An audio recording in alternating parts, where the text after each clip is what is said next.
Indonesia Tengah. Pemirsa, telah ditemukan 2 jenis baru virus corona oleh tim peneliti Laboratorium Lembaga Penyakit Tropis Universitas Airlangga, Surabaya, Jawa Timur. Tim peneliti dari Laboratorium Lembaga Penyakit Tropis Universitas Airlangga, Surabaya, berhasil mendeteksi 2 jenis baru virus corona yang bermutasi dan berkembang di Jawa Timur. Mutasi virus pertama merupakan turunan dari Wuhan, Tiongkok yang bermutasi di Jepang, India, dan kemudian masuk ke Indonesia. Yang kedua, mutasi virus corona berasal dari daratan Eropa. Virus ini bermutasi dari Inggris, Jerman, dan Italia. Diduga virus corona ini masuk dan berkembang di Jawa Timur setelah dibawa oleh warga yang pernah berkunjung ke daerah tersebut. Temuan mutasi virus ini merupakan hasil penelitian sampel swab pasien yang dirawat di Jawa Timur. Kemudian kita juga sedang mencari nanti virus-virus yang berasal dari daerah yang lain, dari Indonesia Timur, mungkin dari Makassar, dari Bali, sehingga kita nanti akan punya whole genome yang lebih sempurna dan lebih akurat lagi untuk menggambarkan sebenarnya Indonesia itu seperti apa. Hingga saat ini, tim peneliti belum mengetahui keganasan mutasi virus COVID-19 yang berkembang di Jawa Timur. Hasil tersebut akan dilaporkan ke Organisasi Penelitian Dunia sehingga dapat dilakukan penelitian yang lebih lanjut. Saat ini kita dikejutkan dengan merebaknya novel coronavirus. Virus ini merupakan salah satu variasi dari virus corona. Sebelumnya virus ini menyebabkan wabah SARS pada tahun 2002 dan wabah MERS pada tahun 2012. Novel coronavirus mulai muncul di kota Wuhan, Tiongkok pertengahan Desember 2019.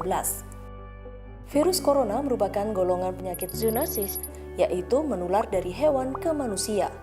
Hal ini telah membuat khawatir banyak orang di seluruh dunia, termasuk Indonesia.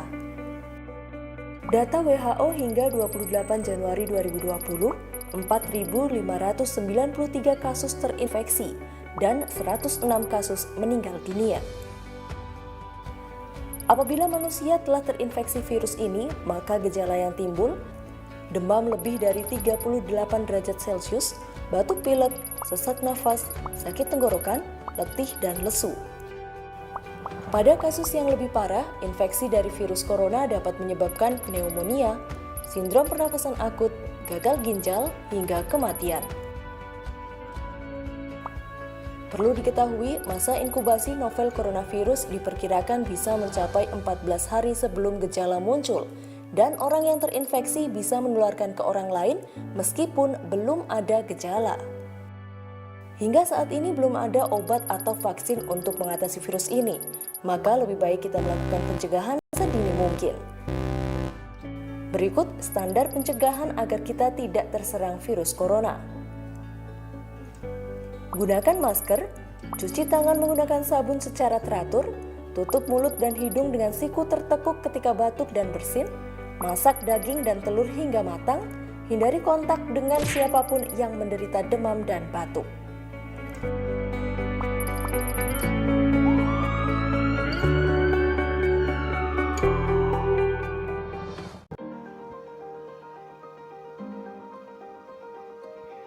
Salah satu cara membunuh virus corona adalah dengan CTPS alias cuci tangan pakai sabun. Karena sabun apapun dapat membinasakan virus. Kok bisa ya? Pada dasarnya, virus itu terbungkus oleh lapisan protein dan lapisan lemak. Nah, lemak kan gampang menempel di tangan tuh. Jadi, kalau hanya cuci tangan pakai air saja, virus masih akan tetap hidup. Penjelasannya cukup sederhana. Bayangkan bahwa lemak adalah minyak, kemudian tuangkan minyak ke dalam air dan aduk rata. Apa yang terjadi? Minyak tidak larut, dia tetap mengambang solid di permukaan air, nggak hancur tuh. Tapi coba deh tambahkan sabun, apa yang beda? Minyaknya larut alias tercerai-berai oleh air sabun. Itulah hebatnya sabun. Karena sabun punya 2 molekul, yang satu tertarik pada air, yang satunya lagi tertarik pada lemak. Jadi saat kita cuci tangan pakai sabun, molekul sabun akan menempel di virusnya. Kemudian sabun akan menarik lapisan luar virus hingga hancur. Otomatis virusnya nggak bisa bertahan hidup dan mati seketika. Tinggal dorong deh bangkai virusnya dengan air yang mengalir. Ingat ya, cuci tangan pakai sabun dengan baik dan benar.